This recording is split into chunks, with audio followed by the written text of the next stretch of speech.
હાલે ભાઈ. હવે તું મને એ જણાવ કે તું મને આ અંધારામાં આટલી રાતે શમશાન બાજુ ક્યાં લઈ જાય છે? એક દિવસ તો બધાને અહીંયા જ આવવાનું છે. આના જેવી શાંતિ ક્યાં છે?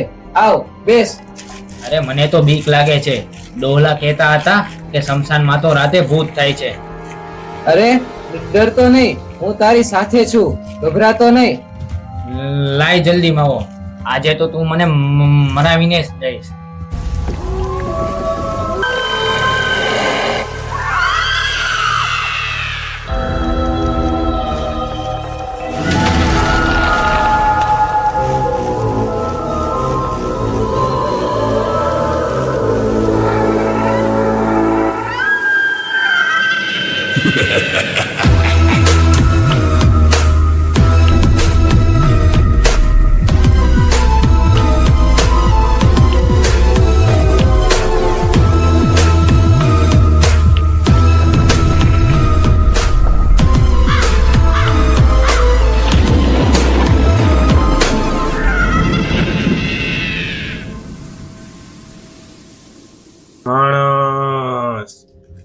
માણસ લોહી પી જઈશ. સરદાર, મને શમશાનમાં કોઈ દેખાય છે. લાગે છે આજે એનું મધને અહીંયા લાવ્યું છે. માણસની નહીં, માવાની ગન છે. લ્યો માવો ખાઓ. આ માવામાં તો વળી એવું શું છે? માવામાં જે મજા છે ને એ માવો ખાઈને તેને જ ખબર પડે, ભૂતને નહીં. સોપારીમાં ચૂનો અને તમાકુ ભળે, આહા, પછી તો શું કહેવાનું. તમાકુ ક્યાં ખાવાની હોય? એ તો ભલભલા કેટલાય રોગ લાવે છે. આ કેવું પરિવર્તન! લોકોએ દૂધના માવા ખાવાના છોડીને તમાકુના માવા ખાવાના શરૂ કર્યા છે. જરાક જાગો માનવ, નહીંતર તમારામાં અને અમારામાં શું ફરક રહેશે? વાત તો સાચી છે, પરિવર્તનની જરૂર આપણે છે.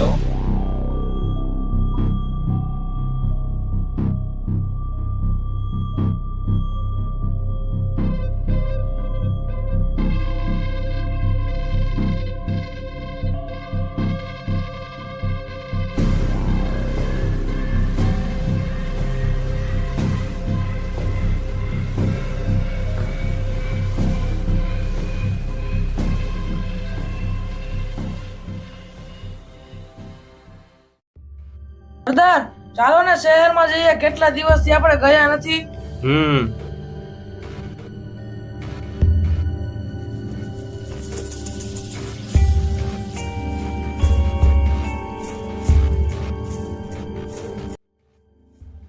એલા, તું ડરતો કેમ નથી? તને શું થયું છે? એક મિનિટ હો, થોડાક સાઈડમાં ઉભા રહીને ડરાવો.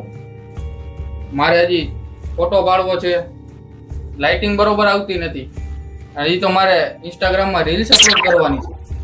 અરે પહેલાના જમાનામાં અમને છે ને ભલભલા લોકોને પરસેવો છૂટી જતો, પરંતુ આજના સમયમાં રીલના મોબાઈલના ચક્કરમાં માણસ જ ભૂત જેવો થઈ ગયો છે.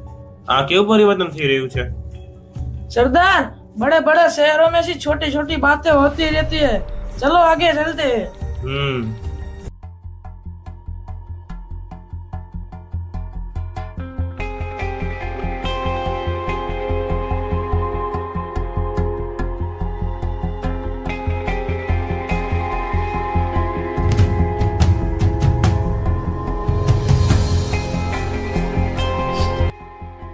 ટાવર આવતો નથી. આ વોડાફોન નું કાર્ડ લઈને હું સલવાઈ ગયો છું. લાવને થોડાક ઓલા ટેકરા બાજુ જાઉં, જો નેટવર્ક આવે તો સ્ટેટસ મારું મુકાય.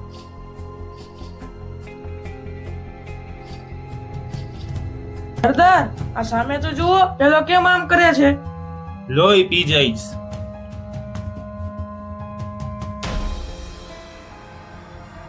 મોબાઈલમાં હોટસ્પોટ ચાલુ કરો ને, મારે સ્ટેટસ મૂકવું છે. અલ્યા, અમે ભૂત છીએ. તારું ગરમ ગરમ લોહી હમણાં જ પી જશું.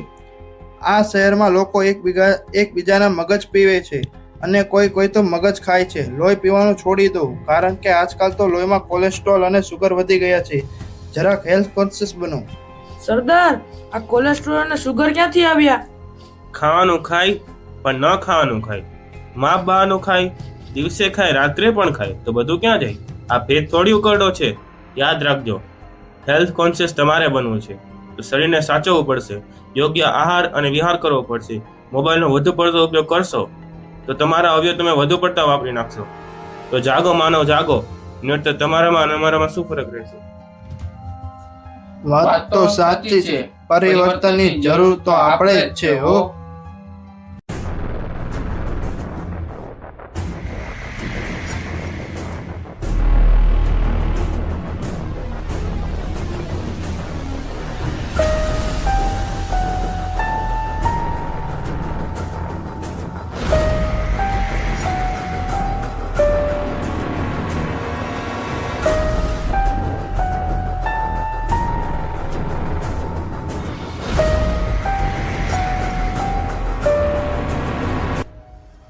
સરદાર, આ શહેર તો ઘણું મોટું છે. લાગે છે 2 વાગે એવું લાગે છે. હવે મને થોડોક આરામ કરવો જોઈએ. પેલા ખૂણા ઉપર એક વડલાનું ઝાડ હતું, ત્યાં મારા દાદા આરામ કરતા હતા. પણ હવે તો ત્યાં ઝાડ જ નથી, તો આપણે ઊંધા લટકીને આરામ ક્યાં કરીશું? સરદાર, અહીંયા તો આટલી વાત શેની આવે છે? બોર્ડ તો ક્લીન સિટી, સ્માર્ટ સિટી અને સુંદર સિટીના લાગેલા છે. આ વાત છે ગંદકીની, કચરાની. જો સામે નાકા ઉપર કેટલા ઢગલા કર્યા છે.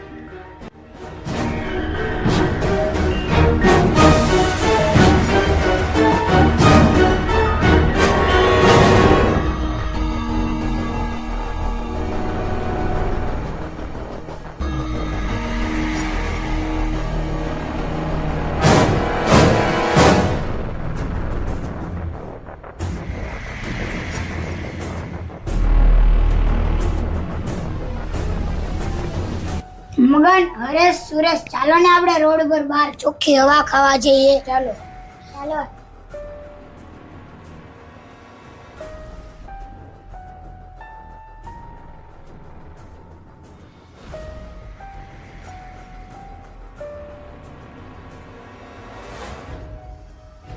અહીંયા તો કેટલી ભીડ છે. ચાલો બીજે આગળ બેસીએ. ચાલો ચાલો.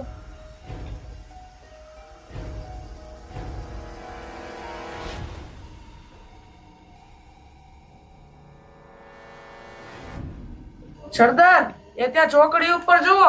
આટલી રાત્રે 2-4 જણા કેમ જાગે છે અને એકલા ઊંધા મોઢે કેમ હસે છે? લોહી પી જઈશ. અહીંયા તમારો કાર્ડ આવ્યો છે, કાચા ચાવી જઈશ. તમે અહીંયા શું કરવા બેઠા છો? અમે અહીંયા ચોખ્ખી હવા ખાવા બેઠા છીએ. ઘરે તો ગરમી થાય છે.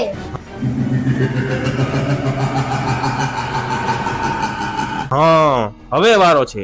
ખેતરો વેચીને મોટા બંગલા બનાવ્યા, પણ ખાસો શું? સિમેન્ટ. ગાયો ભેંસોને કાઢીને ગાડીઓ લાવ્યા, પણ દૂધ ક્યાંથી લાવશો? જરી ભેળસેળવાળી થેલીઓનું હજુ વખત છે, સુધરી જજો.